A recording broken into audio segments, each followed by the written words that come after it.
first day of work ng 2024, tapos malilate ka. Nakakahiya kasi. Dismayado't nagtataka si Lay kung bakit wala pa rin siyang masakyang jeep sa monumento sa Caloocan City kaninang morning rush hour.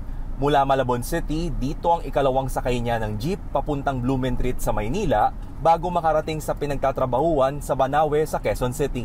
Before, ang daming jeep din nakapila dito pagpapasok na, pag ganitong oras. Pero parang ang luwag kasi ng kalsada. Ramdam niya dahil ito sa hindi pagbiyahe ng mga jeepney unit na hindi nakipag-consolidate sa isang kooperatiba sa ilalim ng Public Utility Vehicle Modernization Program ng gobyerno. Pwede naman daw siyang mag-LRT mula rito papuntang Blumentritt, pero mas mahal daw. Di rin aniya convenient ang pagsakay sa modern jeepney dahil kailangan tumayo kapag punuan. Ako, mahirapan ako.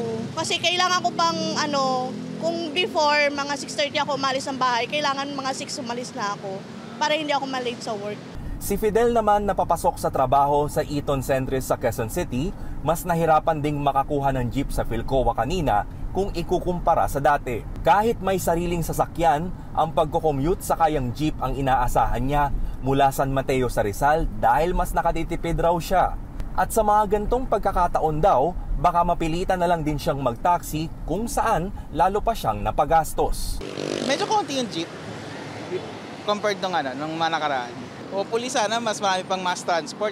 Hindi lang din sina Lay at Fidel ang mas nahirapang makasakay ng jeep sa Monumento at Philcoa kaninang umaga. Medyo mahirap eh. May pinagkaiba ba sa mga ibang araw nung nakaraang taon? Opo. Ano yung pinagkaiba? Dati kasi madali lang, ngayon ang hirap. Siyempre kinakabahan, late na eh. Walang masakyan. Malilate na ako. Baka hindi na ako makapasok. Pangako naman ng mga otoridad, patuloy raw ang kanilang paghahanda para alalayan ang mga commuter kasabay ng transition sa sistema ng mga jeepney. But definitely tututukan ng gobyerno ang lahat ng ruta to give that assurance na ang mga riding public natin ay meron silang masasakyan.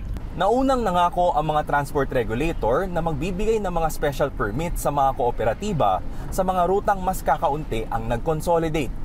Pero hanggang ngayon, wala pa ring inilalabas na listahan ang Land Transportation Franchising and Regulatory Board ukol sa estado ng mga ruta pagdating sa consolidation.